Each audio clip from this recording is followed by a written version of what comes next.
Inmates released on parole without supervision. A former CDCR employee now sounding the alarm. Everything was done by phone. It was literally, are you abiding by the law today? Yes? Fantastic. Frustration from the oil industry ahead of an upcoming vote in Sacramento. Companies say it could collapse the industry here in California. If the war in Iran persists, will that change the course of this proposal? Teachers across the state on strike calling for better pay. The message from one of California's most powerful unions, forcing school districts to the negotiating table.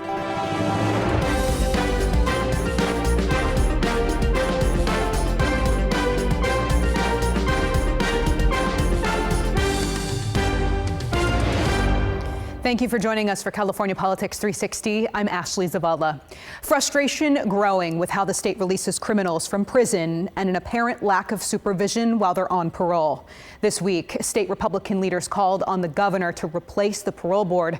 It comes after the board approved the release of violent sex offenders under the state's elder parole law. Public safety must always come first, and predators who admit that they're still attracted to children belong behind bars, not back in our community. The call comes as Governor Newsom's administration is facing a potential lawsuit. The family of a 27-year-old woman killed in 2020 blames the California Department of Corrections and Rehabilitation for not doing its job to keep tabs on a man on parole. He's now accused of killing their daughter and another woman while driving under the influence. Now, a former CDCR employee is blowing the whistle. He says there's a toxic culture when it comes to people who are released from our state's prison system with potentially dangerous consequences. We honestly had no idea what they were doing or how they were doing. You weren't tracking people who were on parole? I had GPS information and that's it. And who told you to not do that? My supervisors. Disturbing allegations from a former state corrections parole officer. As a sex offender agent, I had GPS tracking information, so I could see pretty much where they were at any given time. But beyond that, what they were doing at those moments, I have no idea. Speaking to me under the agreement, we would conceal his identity. He talked about his 6 years with the parole unit based in San Francisco. He said the issue worsened during the pandemic when he says all work was done by phone. It was literally, are you abiding by the law today? Yes? Fantastic. Whatever they told us is exactly what we would put in the system, is saying that they're okay. It's that policy that Hiroko Abe says led to the death of her 27-year-old daughter, Hanako. 誠実で真摯でひたむき You know, Hanako was a very honest person and kind and thoughtful. Speaking to us from Japan through an interpreter, Abe talked about the driver charged with killing Hanako and another pedestrian in 2020. Prosecutors said Troy McAllister was speeding while under the influence of meth and alcohol when he ran a red light. This video from KTVU shows the scene. He was on parole with a criminal history that includes 9 felony convictions, including drug offenses, attempted carjacking, and robbery. The Abe family is now filing a government claim saying Daly City Police contacted CDCR 2 days before the crash. They wanted help finding McAllister to take him into custody for violating his parole. But the claim says the state refused. Nothing can bring back their daughter. So they just want to make sure this doesn't happen again. And that if the parole division is supposed to be supervising parolees, let's make sure that's happening. The claim includes this email reportedly from San Francisco parole supervisors telling agents not to assist other agencies. My guess is that it gives that impression that rehabilitation is working, when in fact the complete opposite was happening. They were running amok. The whistleblower says even though rules relaxed under COVID, arrest expectations never fully recovered, saying it could continue to lead to problems statewide. They're not being properly supervised. I believe that's purposeful in nature, and unequivocally I will state that they are not safe. People are not safe at all. These parolees are left to rampage throughout the state, and more issues will occur that are similar in nature to, unfortunately, the incident that occurred in San Francisco. We reached out to the governor's office and to CDCR for a comment. At the time we taped, we had not yet heard back from the governor's office. CDCR says it cannot comment on potential pending litigation, but the department's top priority is public safety. Well, back to the drawing board. Several California Democratic lawmakers are urging California regulators to reconsider a proposal that could impact how much you pay for gas at the pump and electricity to power your home. How the state agency is responding to new concerns.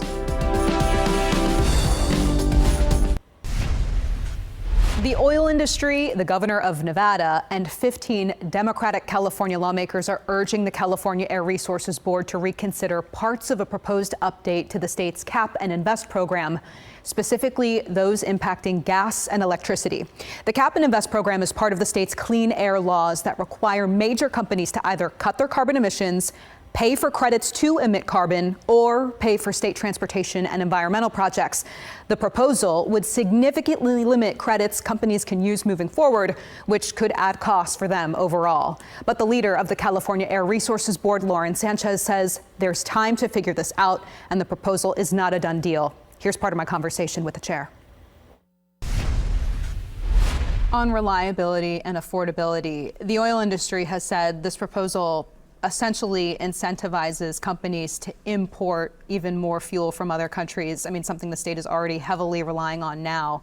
I mean, is that not concerning to you, given the war in Iran and the blocking of the Strait of Hormuz at this point? Yeah, I again would emphasize that the staff proposal is really focused on supporting businesses here in California. That's why we didn't change that industrial allocation. And we've maintained a number of the cost containment measures in the program design. Ashley, I should point out, as the legislature was having the conversation about how to extend this program last year, it was supported by the industry, the business industry here in California, and by labor voices in California, environmental organizations in California. This program has a 15-year track record of success. It is one of our most cost-effective climate policies. And as we think about the benefits that it has generated for the state, I mean, over $34 billion in investments up and down the state, affordable housing, accessible transit, forest management and fire prevention, safe and affordable drinking water. I mean, these investments have been transformative for communities. You layer on top of that the program has generated $15 billion in utility bill rebates. And yes, gas prices are a top concern for Californians, as are utility bills. So the fact that this program is helping on energy affordability is also very paramount. All of that said, we understand we are getting feedback that the staff proposal does not go far enough to really ensure that we are supporting those California businesses. We look forward to the data and the justification on that issue. But I guess to clarify, if the war in Iran persists, will that change the course of this proposal? The war in Iran and, the latest federal lawsuits attacking California. I mean, there are a number of global events, federal events that we are taking into consideration as a part of this process and this regulation that is coming to the Air Board. Again, it's not coming to the board until the end of May. So we've built in time for some of these really important conversations and analysis to continue. But just overall, broadly on this, I mean, as the leader of the group that's tasked with cleaning California's air, meeting the environmental goals, I mean, what good are these goals if the state is so heavily relying on fuel that's produced in other countries and then put onto ships to pollute the air, not necessarily in our state, but outside of it? Yeah, it's something that, we give a lot of thought to through both the Cap and Invest program and the low carbon fuel standard. And it's why, again, that legislative direction to minimize leakage is really important to the work CARB does. More broadly, making sure that the benefits of our regulations and our policies and our programs outweigh any costs. But Ashley, as you pointed out, tasked with cleaning the air, 18 million Californians still breathe unhealthy air every year. If you look at the weather forecast for next week, you're forecast to hit 90 degrees in Sacramento for the first time in March. That is unprecedented. We know that the legislature over bipartisan administrations has tasked the Air Board with moving forward and striking the right balance between costs and benefits and supporting California businesses going forward.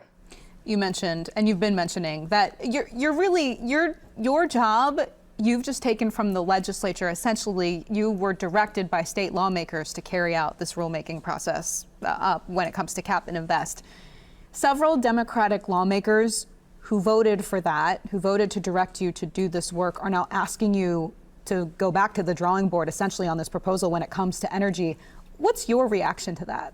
I take that feedback with deep humility and deep gratitude. You know, I'm grateful that the legislature and their engagement doesn't stop at just passing the bill and the governor signing it, but rather throughout the implementation process and the regulatory process that they're staying engaged. You know, we want to make sure that ultimately the proposal that comes to the board is responsive to legislative direction and really how they intended the program to work. So, you know, I've seen that letter. I've received a number of other letters on other sets of issues. And we're, you know, the whole team is looking at that feedback and again, thinking about how the proposal moves forward.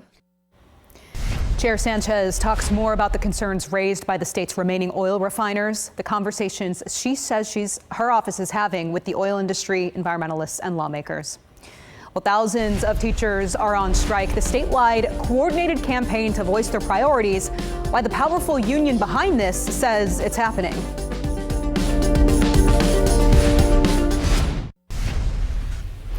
Thousands of educators across the state have walked off the job or threatened to strike this year, calling for better pay and working conditions. Last year, the California Teachers Association launched the We Can't Wait campaign. Now, teachers all at the same time are striking to push the priorities of this campaign to their local school districts with contracts set to expire. I spoke with the president of the powerful California Teachers Association. Here's part of our conversation. So you said earlier that some districts are hoarding money, but many of these school districts are limited with their budgets, and even more so now with cities across the state and the state itself having these massive budget deficits. I mean, is CTA ignoring that? I'm not sure what city budgets don't impact school budgets. And I guess so you're asking me, so when we do analysis of, for example, the districts in your area, Twin Rivers, when we can compare Twin Rivers to the 40 other districts that have a similar size district with similar students, has more money squirreled away than any other district in the state. So that's the facts. Natomas also, these are different than other parts of the states. These districts actually have increasing enrollment where they get more and more money per student. There's no reason for them. We also, look, as a statewide organization, we are committed 100% to also getting more statewide revenue. In fact, we lead on that. In fact, we have a ballot initiative we're trying to put on the ballot right now, which will increase the taxes on the wealthiest Californians and make it a permanent extension of a tax. It's not an increased tax because we already have it now, but it'll continue to try to stabilize some of this funding. But we, education, look, we have more billionaires than anywhere in the state, anywhere in this nation, anywhere in this world in California. We have some of the biggest corporations in the history of this world. Education is not getting anywhere near what it deserves. When you compare us to other states, it's really, frankly, a false equivalence. Our economy is the fourth largest economy when we compare it to other nations. And so there is not enough funding, and that is true. And we're committed to working. And frankly, we would have wished that districts would have been pushing around this a long time ago.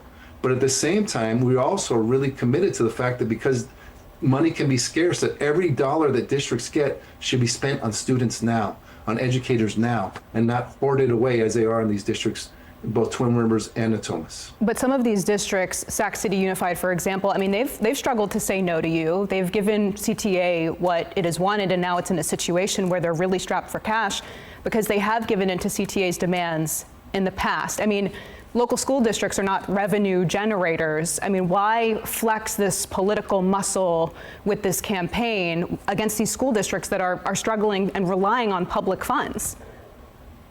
Yeah, again, I do want to make the distinction. They're not saying no to CTA about anything. These are local unions and local members and local educators who are making these.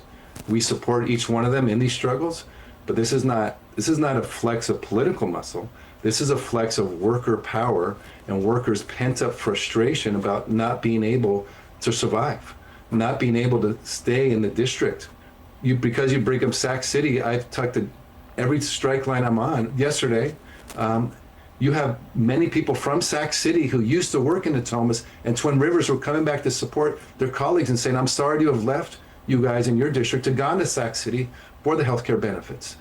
What's happening is these districts that are on strike are fighting for the same thing that other districts are around them and saying, why do we deserve less here than anywhere else? Goldberg weighs in when I ask why CTA isn't taking all this energy toward lawmakers at the state capitol who are there to address statewide issues.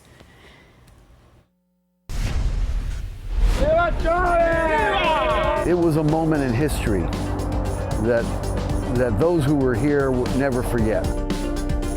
We take a look back at the historic United Farm Workers March that happened 60 years ago this week.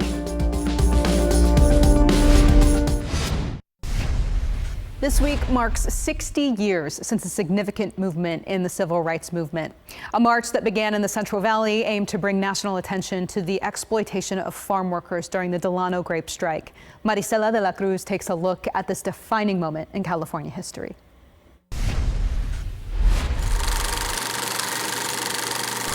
To see all these people on there, the charros came in, the farm workers came in. April 10th, 1966 is engraved in Rudy O. Cuellar's memory. That was awakening, a beautiful awakening. The march started on March 17th, 1966, when a small group of farm workers set out from Delano, beginning a 280-mile march to Sacramento. Led by Cesar Chavez, the march aimed to expose harsh conditions farm workers faced during the Delano grape strike and demand fair wages, union recognition, and dignity in the fields. What began with about 75 farm workers grew as supporters joined along the route, growing into one of the most significant labor demonstrations in American history. It was a moment in history that those who were here would never forget. People like Cuellar. He was 16 years old when he watched the marchers arrive at California's state capitol. And it was empowering for me. It placed the farm workers' plight and their cause squarely before the conscience of the American people for the first time. Mark Grossman worked with Cesar Chavez and has worked with the UFW for the last 57 years. After 25 days on the road, the march reached Sacramento. The mass of people that came in, and they were brown, 60 years ago, hundreds of farm workers and supporters crossed this bridge, ending a 280-mile march as they brought their fight for labor rights directly to the steps of the state capitol. It was surprising to everyone, I think, just to see that many people coming in on the bridge. 6 decades later, you got to take a stand. The message of that march still echoes today as farm workers keep pushing for fair pay, dignity, and protections in the fields. Freedom isn't free. Each generation needs to discover it anew. Everybody in Delano, they thought we were crazy and all that. So now we're going to go back and tell them we won. Marisela de la Cruz, California Politics 360. The Delano March was intentionally framed as a religious pilgrimage, not just a protest, ending on Easter Sunday at the state capitol. They garnered much community support after stopping in towns for masses and rallies. Well, this year, California voters will decide who their new lieutenant governor will be. So before you vote, we want to explain what exactly the lieutenant governor oversees. Curtis Ming breaks it down. California is electing a new lieutenant governor this year. So what do they actually do? Let's take a look at that. A key part of this role is to be able to step in as governor at a moment's notice if needed. They serve as the acting governor if the governor is out of state. The lieutenant governor is also the president of the state senate. This is most important when the legislation is deadlocked. They could cast a tie-breaking vote, but that rarely happens here in California. The lieutenant governor also serves on a number of boards and commissions, including those that oversee California colleges. The job could vary depending on the relationship between the governor and the lieutenant governor because the governor could add responsibilities. The lieutenant governor has a limit of 2 4-year terms in office. So how much does the lieutenant governor make? Well, last year the job paid $184,000. Back to you. Thank you for joining us for this week's California Politics 360. See you next Sunday.